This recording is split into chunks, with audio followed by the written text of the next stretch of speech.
कि रिया चक्रवर्ती का नारकोटिक्स से भी संबंध है और वो उसका भी लेन देन करती थी।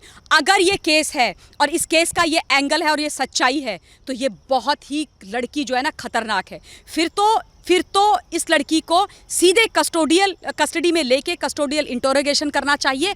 और जितनी भी ये मनी ट्रेल है, जितनी भी ये कहानियां निकल के आ रही हैं, ये बहुत खतरनाक होने वाली हैं। सुशांत सिंह राजपूत की मृत्यु में इसका हाथ, नारकोटिक्स के सारे डीलिंग में इसका हाथ, उसके पैसे को इधर से उधर घुमाने में इसका हाथ, सारे जो बाकी के जो लोग हैं उनके साथ इसका हाथ। तो ये बहुत बड़ी पिक्चर इमर्ज होकर के आने वाली है, जिसकी जो मास्टरमाइंड है वो रिया चक्रवर्ती है, लेकिन रिया चक्रवर्ती के पीछे बाकी के भी लोग हैं।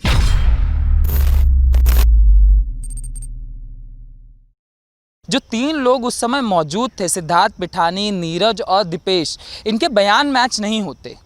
मौत की टाइमिंग तक नहीं है। जो फुटेज सौंपे गए हैं सीबीआई को महाराष्ट्र पुलिस के द्वारा, वो साफ नहीं होती।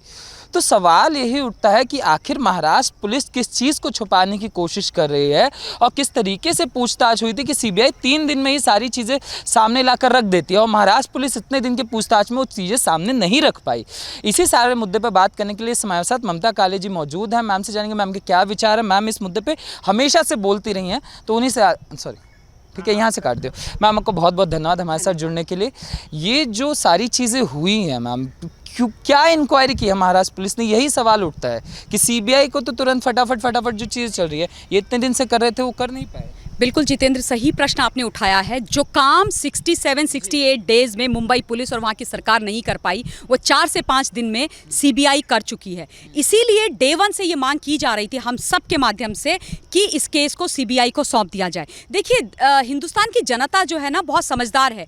अगर हमें ये दिखता कि मुंबई पुलिस बहुत पूरी शिद्दत के साथ, पूरी ईमानदारी के साथ कानून का पालन करते हुए इस केस की जाँच कर रही है, तो कभी भी कोई इस मामले को सीबीआई को देने की बात ही नहीं करता। लेकिन आज तक 67 डेज तक इंक्वायरी होती रही, इन्होंने एफआईआर दर्ज नहीं कराई और उसके बाद ये आई वॉश करते रहे। अब प्रश्न इस बात पे आता है कि जो 3 लोग थे, जो आपने तीनों के नाम लिए, सिद्धार्थ पिठानी, नीरज एंड दीपेश सावंत, ये जो तीनों लोग हैं ये उनके परिवार के, उनके साथ रहने वाले लोग थे। सिद्धार्थ पिठानी उनके साथ उनके रूम में सोता था, नीरज उनका कुक है, दीपेश जो है उनका सारा पर्सनल काम करता था और ये लोग थे क्राइम सीन में पूरा टाइम अवेलेबल थे। ये वो लोग हैं जिनको एक एक चीज़ पता है। अब क्या ये आश्चर्य की बात नहीं है कि इनसे मुंबई पुलिस ने कोई भी तहकीकात नहीं करी, इनसे मुंबई पुलिस ने कोई बात ही नहीं करी। दीपेश तो गायब ही रहा 2 महीने तक, दीपेश का कहीं अता पता नहीं था, वो अपनी लोकेशन बदलता था, मुंबई पुलिस कहती थी हमें नहीं पता। नीरज से कोई इन्होंने किसी प्रकार की कोई बात नहीं करी। और सिद्धार्थ पिठानी का जहां तक सवाल है, वो तो मुंबई छोड़ करके हैदराबाद चला गया और उलूल जुलूल बातें करने लगा। अब जब सीबीआई ने उनसे पूछा है तो अब टूट रहे हैं ना, सारे के सारे लोग टूट रहे हैं, आपस में बिखर रहे हैं। इनकी जो इन्होंने वेल थॉट आउट इनकी स्टोरी थी, उसके जो है कच्चे चिट्ठे खुल गए, उसके परकच्चे उड़ने लगे हैं। तीनों के बयानों में विरोधाभास आ रहा है। क्यों आ रहा है? क्योंकि ये झूठे हैं, क्योंकि वो आत्महत्या नहीं हत्या है, क्योंकि वो एक रहस्यमयी मौत है, क्योंकि ये जो है उसके प्राइम सस्पेक्ट हैं, क्योंकि सारी सच्चाई इनको पता है, क्योंकि ये जानते हैं कि उस दिन सुशांत के साथ क्या हुआ था, क्योंकि ये जानते हैं इस हत्या के पीछे कौन है, क्योंकि ये जानते हैं कि रिया चक्रवर्ती का कितना बड़ा हाथ इसके अंदर है, क्योंकि ये जानते हैं कि वो जो मनी ट्रेल है उसके पीछे किसकी कहानी है। तो ये जब सारे क्यों इनको पता थे तीनों के, तो मुंबई पुलिस ने इनको पकड़ के इनसे बात क्यों नहीं करी? अब सीबीआई ये सारी चीजें निकाल करके आ रही है, तो इनका भी गंदा चेहरा सामने आ रहा है। ये एक बात है। दूसरी बात देखिए, अभी जो है एक और सच आज बहुत बड़ा सनसनीखेज खुलासा हुआ है कि ईडी ने सीबीआई को बताया है कि रिया चक्रवर्ती का नारकोटिक्स से भी संबंध है और वो उसका भी लेन देन करती थी। अगर ये केस है और इस केस का ये एंगल है और ये सच्चाई है, तो ये बहुत ही लड़की जो है ना खतरनाक है। फिर तो इस लड़की को सीधे कस्टडी में लेके कस्टोडियल इंटरोगेशन करना चाहिए। और जितनी भी ये मनी ट्रेल है, जितनी भी ये कहानियां निकल के आ रही हैं, ये बहुत खतरनाक होने वाली हैं। सुशांत सिंह राजपूत की मृत्यु में इसका हाथ, नारकोटिक्स के सारे डीलिंग में इसका हाथ, उसके पैसे को इधर से उधर घुमाने में इसका हाथ, सारे जो बाकी के जो लोग हैं उनके साथ इसका हाथ। तो ये बहुत बड़ी पिक्चर इमर्ज होकर के आने वाली है, जिसकी जो मास्टरमाइंड है वो रिया चक्रवर्ती है, लेकिन रिया चक्रवर्ती के पीछे बाकी के भी लोग हैं। अब वो बाकी कौन से लोग हैं, ये समझने की बहुत ज़्यादा ज़रूरत है जितेंद्र। इसलिए समझने की ज़रूरत है क्योंकि एक सुपरस्टार की हत्या होती है, उसको मार दिया जाता है और तुरंत से वहाँ की सरकार के गृह मंत्री महाराष्ट्र के और वहाँ की पुलिस आकर 15 मिनट में बोलती है कि ये जो है हत्या नहीं आत्महत्या है। ये कभी सुना नहीं है। ये कभी हुआ नहीं है। जब आप देख रहे हैं कि सारी दुनिया इस केस को देख रही है, इसका मतलब कोई ना कोई झोल तो है ना किसी को ये बचाने की कवायद चल रही है। कोई ना कोई बड़ा चेहरा, बड़ा व्यक्ति, बड़े लोग इसके पीछे हैं जिनको बचाने की कोशिश की जा रही है। इसीलिए एफआईआर नहीं होती है, इसीलिए इन्वेस्टिगेशन नहीं होता, इसीलिए इंक्वायरी होती है। तो ये सारी जो तमाम चीज़ें हैं, अभी भी इनकी यही कोशिश है। देखिए, इन्होंने क्राइम सीन को एकदम साफ करके रख दिया है। इतने आश्चर्य की बात है कि उस पर घर को उसका व्हाइट वॉश कर दिया गया है, उसमें से सारा सामान हटा दिया गया, उसको व्हाइट वॉश कर दिया गया, उसको हैंड ओवर कर दिया गया। आपने क्यों कर दिया? आपने क्यों कर दिया? आप मतलब इसका मतलब दाल पूरी तरह से काली थी। आप एविडेंस छुपाना चाहते हैं। सीबीआई को देखिए, इस केस को इसकी छानबीन करने में मैं डे 1 से बोल रही हूँ कि उनको प्रॉब्लम होगी। मैम, सवाल तो पोस्टमार्टम को भी लेके उठ रहा है कि आप टाइम तक नहीं बता पाए कि किस टाइम मृत्यु हुई है, और जो उस अस्पताल का पुराना इतिहास रहा है उस पर भी कहा जा रहा है, क्योंकि हमेशा से उसमें निकलता रहा है डॉक्टरों की जो करप्शन की रिपोर्ट जो सामने आई है। तो सवाल तो ये उठता है कि उसी अस्पताल को क्यों आपने चूज किया? बिल्कुल देखिए, इसमें बहुत सारी चीज़ें हैं जितेंद्र। इसमें सबसे पहली बात यह है कि ये निर्णय किसका था कि एसएसआर की बॉडी को कूपर हॉस्पिटल लेके जाया जाएगा, किसी और हॉस्पिटल में क्यों लेके नहीं गया गया? क्योंकि कूपर हॉस्पिटल भी कोविड के मरीजों का इलाज कर रहा है, तो आप वहाँ पर क्यों उसको लेकर गए? Point number 1। पॉइंट नंबर 2, अगर आप कूपर हॉस्पिटल में उसकी बॉडी को लेके गए तो रातों रात तुमने ऑटोप्सी क्यों करी? रात में ऐसे जो संदिग्ध केसेस होते हैं, और कोई भी केस हो, उसकी ऑटोप्सी नहीं होती है। ऑटोप्सी जो है दिन के उजाले में होती है, ताकि उसकी वीडियोग्राफी वगैरह सारी चीजें ठीक से हो। इन्होंने रातों रात ऑटोप्सी कर दी, इतने हश हश में ऑटोप्सी इन्होंने करी, उसके बाद फ्यूनरल भी फटाफट करा दिया।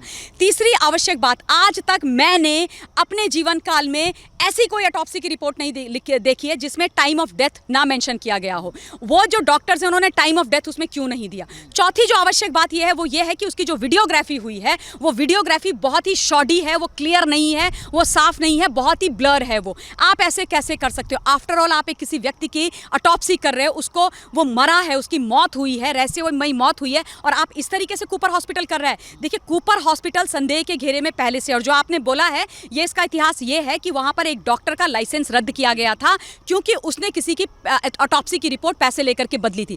जिस कूपर हॉस्पिटल की इतनी गंदी इमेज है, जहां पर डॉक्टर्स इतने बिकाऊ हैं, वहां पर आप बॉडी लेकर के चले जाते हो, वहां पर पुलिस अग्री कर जाती है कि बॉडी वहां पर लेके जाए। और किसने परमिशन दी थी? क्या आपने उनके घर वालों से परमिशन ली थी? क्या आपने उनके घर वालों को कॉन्फिडेंस में लिया था? उसकी बहन को बोलने तक नहीं दे रही थी मुंबई पुलिस। वो जो क्राइम सीन का आप एक फुटेज है जिसको बार बार दिखाते हैं, जिसमें पुलिस वाले वहां पे हैं, वो उसकी बहन कुछ बोलने की कोशिश करती है, बेचारी को चुप करा दिया जाता है। वहां पर किसी भी चीज की कोई भी फॉरेंसिक नहीं हुई है, कोई फॉरेंसिक आपने करी नहीं है। उसके अलावा मैं कूपर पे वापस आती हूँ। देखिए, कूपर हॉस्पिटल में रिया चक्रवर्ती मॉर्चुरी में चली गई, ये भी एक बात उठ के आ रही है। आप सोचिए, आश्चर्य की बात है, जिस लड़की को परिवार वालों ने मना कर दिया कि ये जो है फ्यूनरल में नहीं आएगी, ये जो है उसके दाह संस्कार में नहीं आएगी, उसको कूपर हॉस्पिटल ने कैसे परमिशन दे दी बॉडी को देखने की और अंदर जाने की? क्यों चले गए? और जिस व्यक्ति के साथ वो गई, वो कौन व्यक्ति था? वो सुशांत सिंह राजपूत को जानता नहीं था, पहचानता नहीं था। तुम मतलब किसी को भी अंदर घुसा दोगे?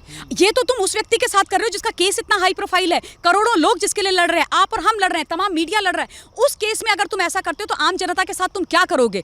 कूपर हॉस्पिटल के जो डॉक्टर्स हैं जिन्होंने भी ये ऑटोप्सी करी है, उनको मेरे हिसाब से, और मैं इसकी मांग करती हूँ सीबीआई से, उनको जो है सस्पेंड कीजिए, उनका लाइसेंस कैंसिल कीजिए, और कूपर हॉस्पिटल को लगाइए आप ताला, क्योंकि इतनी गैर जिम्मेदाराना काम इन लोगों ने किया। आप कर कैसे सकते हो? एक व्यक्ति की जिंदगी, मतलब मौत का सवाल है, और आप इस तरीके की हरकतें कर रहे हो। आप लोगों को शर्म नहीं आती है?